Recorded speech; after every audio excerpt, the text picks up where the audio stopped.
Aconselhamento conjugal feminino, respondendo aqui algumas perguntas que foram selecionadas, perguntas nas quais vocês enviaram ali no meu perfil do Instagram, na caixinha de perguntas. Então eu selecionei algumas perguntas para que nós pudéssemos conversar, para que eu pudesse trazer aqui para você um aconselhamento conjugal, visando realmente a sua edificação. A primeira pergunta que eu recebi ali na caixinha foi: ele foi embora de casa e deu entrada no divórcio, o que fazer? Bom, se isso aconteceu, se chegou a esse ponto de realmente sair de casa e dar entrada no divórcio, e se você tem a intenção de reatar e reconstruir esse casamento, é preciso que você entenda que não dá para tentar reconstruir uma relação que foi quebrada, um vínculo que foi desfeito sendo a mesma mulher e tentando conquistar o mesmo marido. E o que eu quero dizer para você? Para que essa restauração aconteça, para que essa reconciliação aconteça, é importante que você se torne literalmente uma nova mulher. Porque a mulher que você foi, o homem que o seu marido foi, fez com que vocês chegassem neste lugar. Então talvez esse desgaste foi acontecendo, essa frieza foi acontecendo até que resultou e chegou neste lugar, um lugar onde vocês literalmente estão cansados, principalmente o seu marido, porque ele saiu de casa, ele tomou a iniciativa, ou seja, ele está muito cansado e desgastado. Porque vocês tiveram talvez ali muitos conflitos, muitas discussões, onde reinou esse egoísmo nesse lar, essa falta de amor ao próximo e essa falta de dizer eu não desisto de você.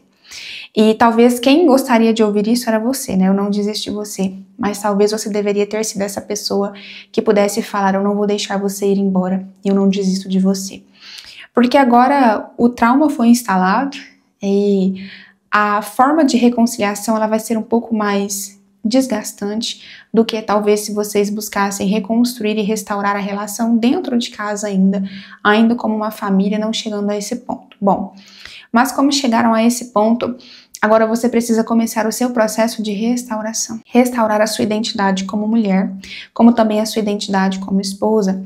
Muitas vezes nós entramos no casamento e não sabemos a nossa missão, nosso papel ali, por isso situações como essas acontecem. Claro que do outro lado também é verdade, o homem entra no casamento sem saber qual a sua função e a sua missão como marido ali naquele lugar. E por isso muitos conflitos também se instalam. Por isso a escola para esposas foi criada, para que você não precise chegar a este lugar.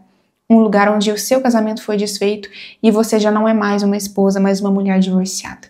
Por quê? Porque ali você vai aprender exatamente quem é a esposa que Deus me fez para ser. Qual o meu papel nesse lugar e principalmente quem eu sou como mulher. Porque se eu não sei quem eu sou e se eu não curar as minhas feridas, eu vou sangrar neste lugar. Além disso, se eu não sou uma mulher curada neste lugar, eu não vou conseguir ajudar o outro também a ser um homem curado neste lugar para que a nossa relação dê certo. Então, se o seu objetivo, se o seu desejo é que esse casamento ele continue, se você deseja a restauração e que o seu marido volte para casa, que ele volte encontrando uma nova mulher. Porque a partir do momento que você se torna uma nova mulher, você leva o outro a se tornar um novo homem. Porque para poder alcançar essa nova mulher que você se tornou, ele vai precisar também se tornar um novo homem para que ele esteja também à sua altura. Quando nós falamos sobre ser auxiliadora, nós temos essa visão de que talvez essa mulher é inferior. Não, ela anda lado a lado com esse homem. E talvez em algum momento vocês deixaram de andar lado a lado.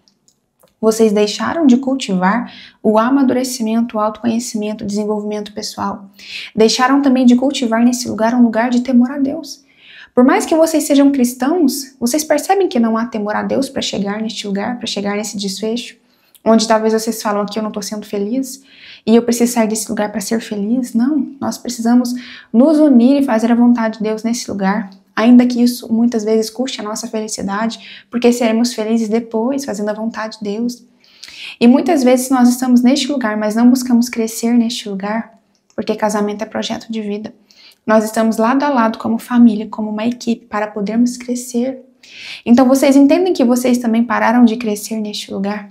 Começaram a simplesmente viver a vida comum. Não começaram a compartilhar os projetos de vocês, a se unir. Assim como a gente falou sobre ser auxiliadora, é ser participativa, é ser colaborativa. Não é cada um no seu canto, nas suas funções, cada um no seu trabalho, cada um nos seus afazeres. Isso desgasta a relação ainda mais. Eu acredito que vocês deixaram de se comunicar, ter uma comunicação efetiva, esclarecedora.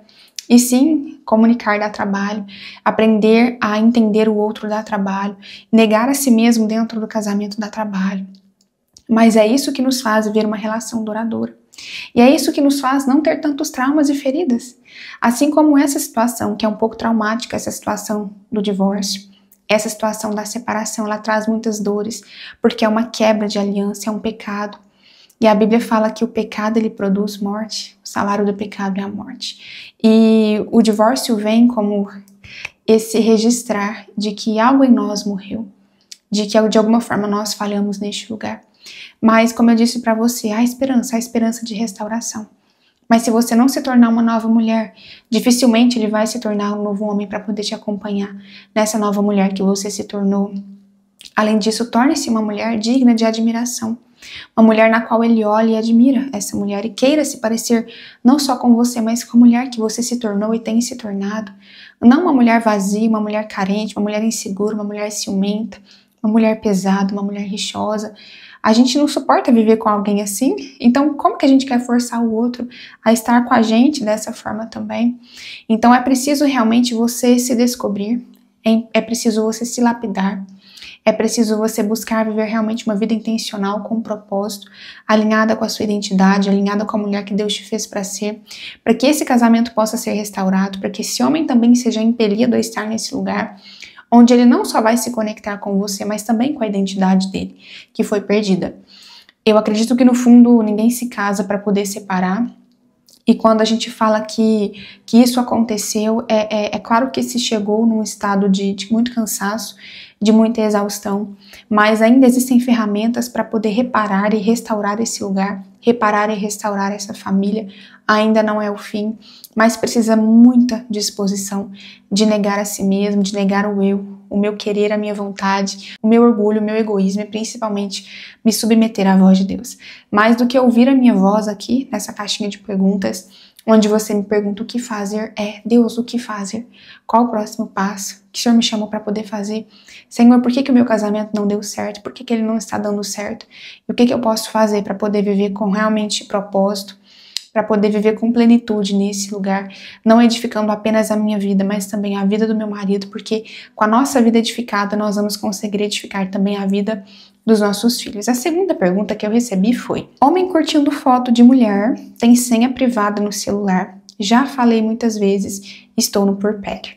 Então, homem curtindo foto de mulheres. Isso já demonstra uma falha de caráter, de identidade deste homem. Mas também, muitas vezes, nós estamos construindo e vivendo o relacionamento que nós toleramos.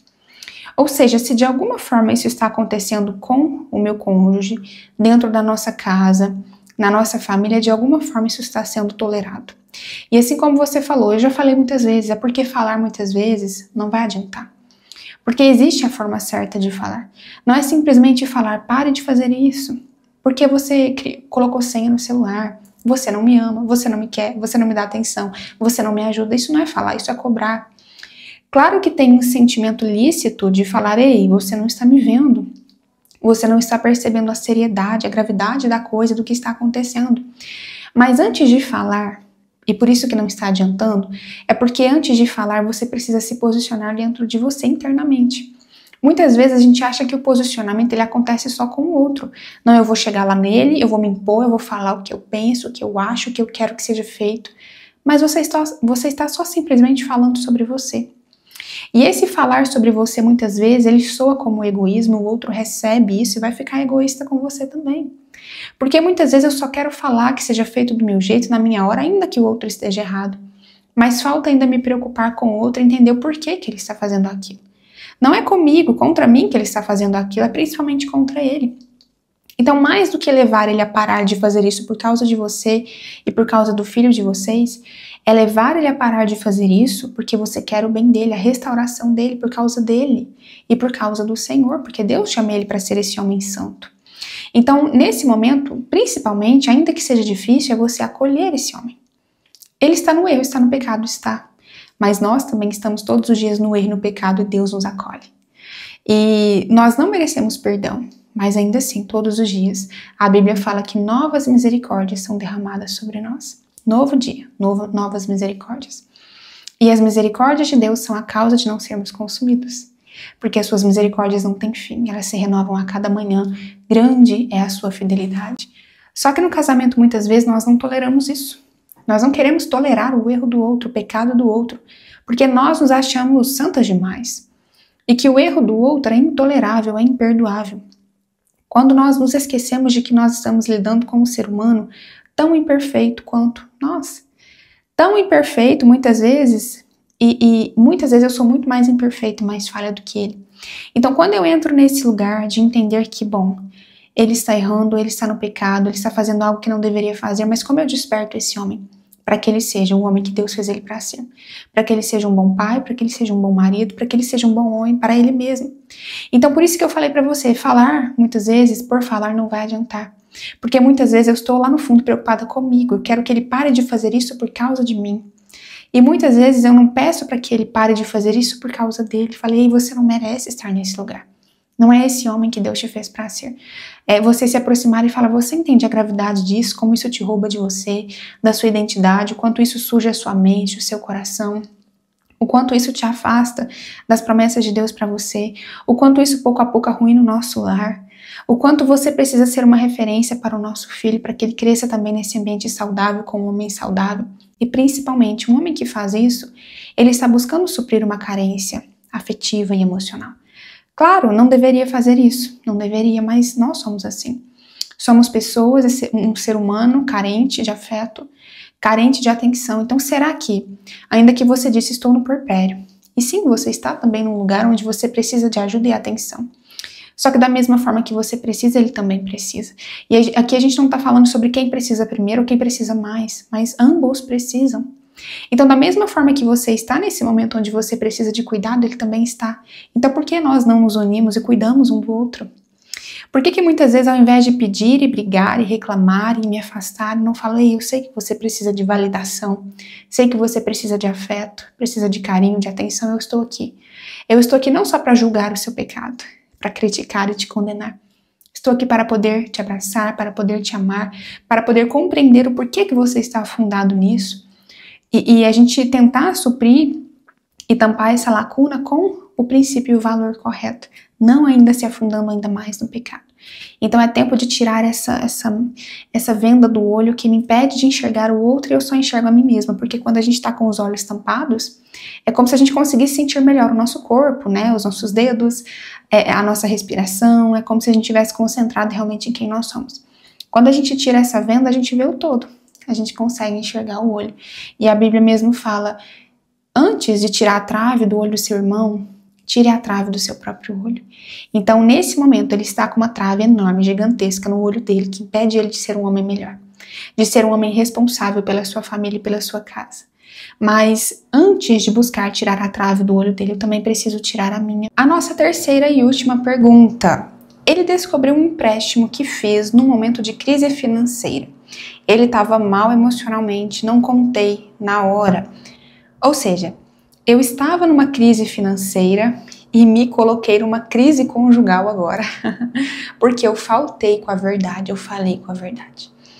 No casamento a gente precisa pensar o seguinte, se eu não posso contar a verdade ao outro, nem me conte e nem vou fazer nada na qual eu não possa contar a verdade. Porque aquilo que eu quero fazer, se eu não posso contar a verdade, é um grande sinal de que eu não devo fazer. Porque se a gente não lidar na transparência com o outro, principalmente com a verdade dentro do relacionamento, uma hora a conta chega e ele vai desmoronar. Por isso que você saiu de uma crise financeira que até então parecia ter sido resolvida e por não ter contado, agora se instalou uma crise conjugal. Ele agora vai pensar, como que eu posso confiar nessa mulher?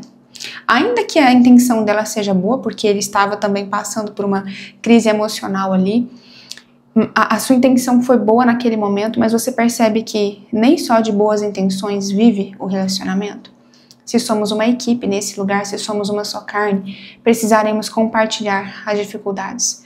A crise financeira que eu estava também é dele. A crise emocional que ele estava passando também era minha. A crise conjugal agora que estamos enfrentando é nossa. Precisamos lidar com essa crise conjugal agora. Porque não fomos maduros o suficiente, não trabalhamos na verdade, preferimos muitas vezes trabalhar na mentira e uma hora a conta chega. Porque a Bíblia mesmo fala que o salário do pecado é a morte, ou seja, uma hora a conta chega, o salário da mentira chega. Então é muito melhor você lidar com as consequências da verdade do que lidar com as consequências da mentira. Porque antes de você contar uma mentira, você está mentindo para si mesmo. Você está ocultando os fatos de quem você é. Porque se eu preciso mentir para alguém ou em uma situação, ocultar ou mentir, significa que eu não estou sendo verdadeira comigo, que eu não sou uma pessoa de verdade.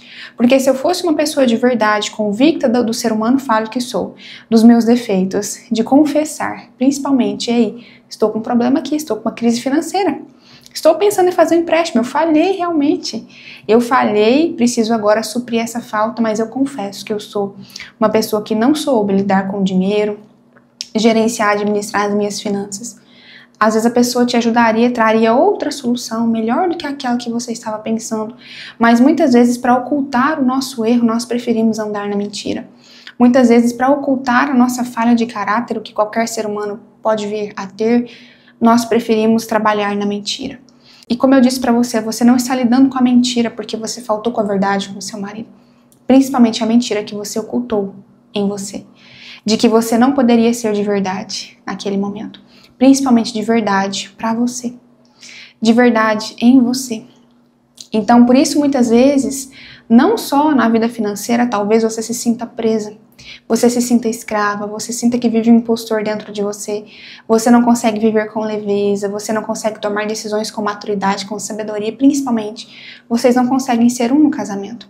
Porque para sermos um no casamento, precisaremos ser de verdade, transparentes. Assim como Adão e Eva estavam ali um com o outro no jardim, nus, sem roupa, literalmente, diante um do outro. Mas quando o pecado entrou, eles perceberam a consciência, né? A consciência pesou ali naquele lugar e eles quiseram se vestir, se esconder.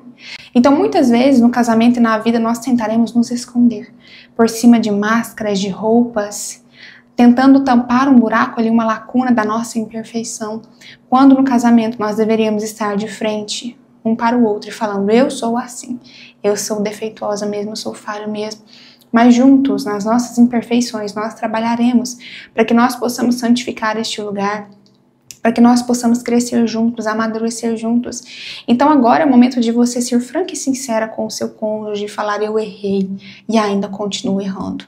Eu fui insubmissa porque eu deveria naquele momento, naquele dia, ter buscado a sua orientação como cabeça do nosso lar. E por isso agora nós estamos colhendo essa maldição aqui, essa realidade conjugal indigesta, que não está boa. Porque naquele dia eu deveria ter ido até você e falado, meu bem, o que você acha que nós devemos fazer? Eu não queria te incomodar nesse momento porque você não está bem emocionalmente, mas sei que nós precisamos lidar com isso que aconteceu. De fato, eu não soube lidar com esse problema, com essa responsabilidade, mas eu preciso da sua ajuda. Então, muitas vezes, nós precisaremos ter, inclusive, essa humildade de confessar, eu preciso de ajuda. Eu errei, eu falhei. Como eu disse para você, fazer isso porque precisamos lidar com a verdade, não mais com a mentira.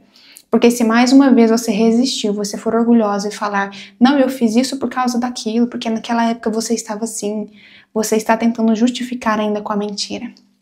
Quando na verdade você poderia confessar literalmente a sua fraqueza, porque assim como a Bíblia fala, o poder de Deus se aperfeiçoa na nossa fraqueza. Então é nesse momento onde você expõe a sua fraqueza, o seu erro, que você tem a oportunidade de ser aperfeiçoada, de se tornar uma esposa e uma mulher melhor, para poder não só edificar o seu casamento, a vida do seu marido, e juntos saírem dessa situação, mas principalmente a sua própria vida, para que você tenha leveza em quem você é, sinta-se em paz em estar na sua própria pele. Fez sentido para você cada uma dessas perguntas, cada uma dessas orientações? Eu espero que sim. Dentro da Escola para Esposas, nós trabalhamos de forma ainda mais profunda em cada um desses temas, desses assuntos, para que você saia dali realmente adquirindo e desenvolvendo a sua formação na Escola das Esposas. Não é só uma preparação para o seu dia a dia, mas é uma formação para toda a vida, porque ali nós não trabalhamos apenas questões referentes a casamento, relacionamento, mas principalmente ali é um ambiente de cura emocional. de amadurecimento, de fortalecimento, onde você desenvolve maturidade, sabedoria, raciocínio lógico, equilíbrio, onde você aprende a ter inteligência emocional, onde você aprende as suas funções não só no casamento, como também na vida, no mundo. Eu fico por aqui, nos vemos no próximo vídeo. Até lá!